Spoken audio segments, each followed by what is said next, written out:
പ്രിയ കൂട്ടുകാരെ നമസ്കാരം. പുതുപ്പള്ളി ലൈവ് ന്യൂസിലേക്ക് സ്വാഗതം.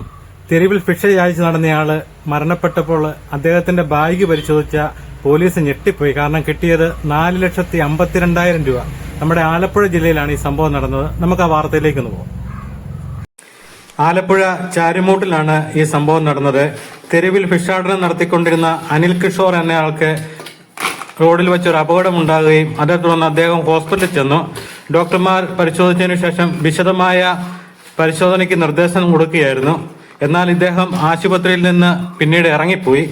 പിറ്റേ ദിവസമാണ് അദ്ദേഹം കടത്തിണ്ണയിൽ മരിച്ച നിലയിൽ കണ്ടെത്തിയത്.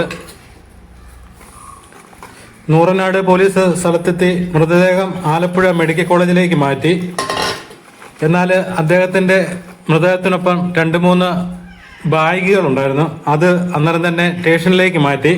അവിടെ എത്തി പോലീസ് പരിശോധിച്ചപ്പോഴത്തേനാണ് അതിൻ്റെ അകത്ത് 4,52,000 രൂപയോളം കണ്ടെത്തിയത്. ഇതിൻ്റെ അകത്ത് നിരോധിച്ച 2000-ന്റെ 12 നോട്ടുകളും അതോടൊപ്പം തന്നെ സൗദി റിയാലും ഇതിൻ്റെ അകത്തുണ്ടായിരുന്നു.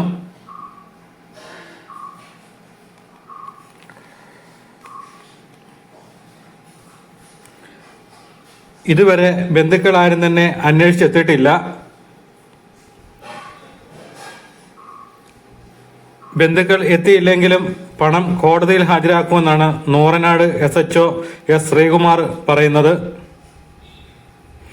അനിൽകുമാർ തൈപ്പറമ്പിൽ കായംകുളം എന്നാണ് അദ്ദേഹം ഹോസ്പിറ്റലിൽ കൊടുത്തിരുന്ന അഡ്രസ്സ്.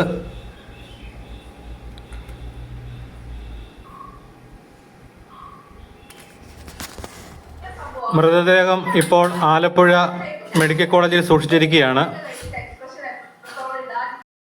തെരുവിൽ ഭിക്ഷ യാചിച്ച് ഒരു നേരം നല്ലൊരു ആഹാരം പോലും കഴിക്കാതെ സ്വരൂപിച്ച പണമാണിത്. മനുഷ്യന്റെ അവസ്ഥ എന്നൊക്കെ പറയുന്നത് ഇത്രയൊക്കെ ഉള്ളൂ.